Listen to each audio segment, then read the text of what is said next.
Hi weavers, ఇవాళ మనము oil లేకుండా నెయ్యి లేకుండా వెజ్ బిర్యానీ చేసేసుకుందాం. చాలా ఈజీగా అనమాట, చాలా తక్కువ టైంలో అయిపోతుంది.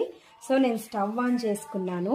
స్టవ్ ఆన్ చేసి ఆల్రెడీ ఆన్ చేసి కొద్ది ఫోన్ వస్తే మాట్లాడితే డిలే అయింది. సో మళ్ళీ ఆన్ చేసుకుంటున్నా. సో ఆల్రెడీ వేడిగానే ఉంది. ఇదిగోండి, ఇవి హోల్ బిర్యానీ మసాలా అనమాట. చూసుకోండి ఒక్కసారి. మొగ్గ, లవంగాలు, ఇలాచి అన్నీ ఉన్నాయి. సో జస్ట్ ఇవి అలా అలా లైట్గా ఫ్రై చేసుకుందాం. ఇప్పుడు 1 by 1 అన్నీ వేసేసుకుందాం అన్నమాట. కట్ చేసిన పచ్చిమిర్చి అండ్ కరివేపాకు, ఆనియన్స్.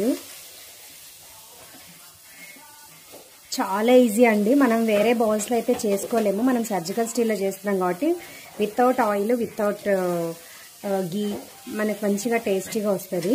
ప్రోటీన్స్ కూడా వేస్ట్ అవ్వవు అన్నమాట. వెజిటేబుల్స్ వేస్తున్నాం ఎందుకంటే మనకి విజిల్ పెట్టి కుక్కర్లో చేస్తే కూడా విజిల్ రూపంలో ఆవిరిపోతుంది. బట్ ఇందులో అట్లా పోదు. సో వీటి ప్రోటీన్స్ అన్నీ మనకే వచ్చేస్తాయి. సో ఆలు యాడ్ చేసుకుందాం. అలాగే బీన్స్ కూడా అన్నమాట. బీన్స్కి మనము అండ్ పచ్చిమిర్చి డిఫరెన్స్ కోసం పచ్చిమిర్చి సన్నగా పొడుగా, ఇవేమో చిన్న చిన్నగా కట్ చేశాను అనమాట.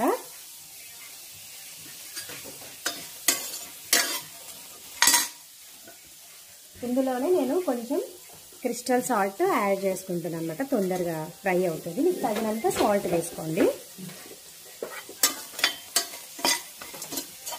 నేను 2 గ్లాస్ రైస్ తీసుకున్నా. 2 గ్లాస్కి 4 గ్లాస్ వాటర్ కూడా రెడీగా పెట్టేసుకున్నా. మీకు ఇది కొంచెం రవ్వంగానే రైస్ కూడా ఇందులో వేసి వాటర్ వేసి మూత పెట్టేసుకోవడమే. సో ఇందులోనే రైస్ కూడా యాడ్ చేసేసుకుందాం.